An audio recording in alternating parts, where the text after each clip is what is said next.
Hi friends, ఈరోజు పల్లీ పట్టి చేయటం ఎలానో చూపిస్తారండి. ఫస్ట్ ఒక గిన్నె తీసుకొని మీకు కావాల్సిన పల్లీలు వేసుకొని వేపుకోండి. ముందు అవి వేగేసరికి బెల్లం తీసుకొని చిన్న చిన్నగా కట్ చేసుకొని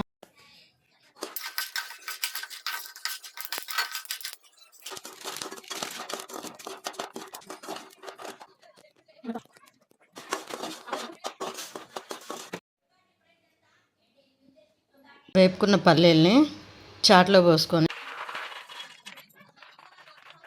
నలుపుకొని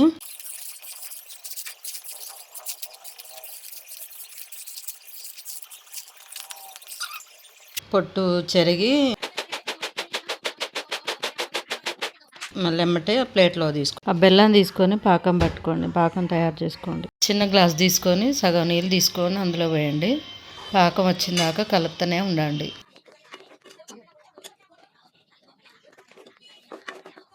చిన్న గిన్నెలో నీళ్ళు తీసుకొని పాకం వచ్చిందేమో అందులో వేసి చూసుకోండి. పెద్ద ప్లేట్ తీసుకొని నూనె కానీ నెయ్యి కానీ రాసుకోండి.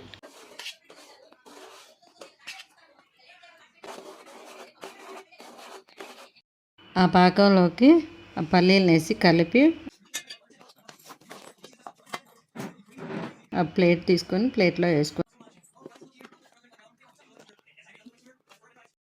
6-7 గంటలు పల్లి పట్టి ఫ్యాన్ కింద పెడితే మీ పల్లి పట్టి రెడీ. నిహాల ఎర్ర బటన్ ఎందుకురా ఒంటరిగా ఉంది? అది సబ్స్క్రైబ్ బటన్ అమ్మా. దాన్ని ఎందుకు అలా ఒంటరిగా వదిలేస్తున్నారు? దాన్ని నొక్కితే అది సంతోషపడుతుందిగా. నిజమే అమ్మమ్మ. మీరు ఈ వీడియో చూస్తున్న వాళ్ళు సబ్స్క్రైబ్ చేయండి, షేర్ చేయండి, లైక్ చేయండి. మీరు కూడా మా ఫ్యామిలీలోకి చేరిపోండి.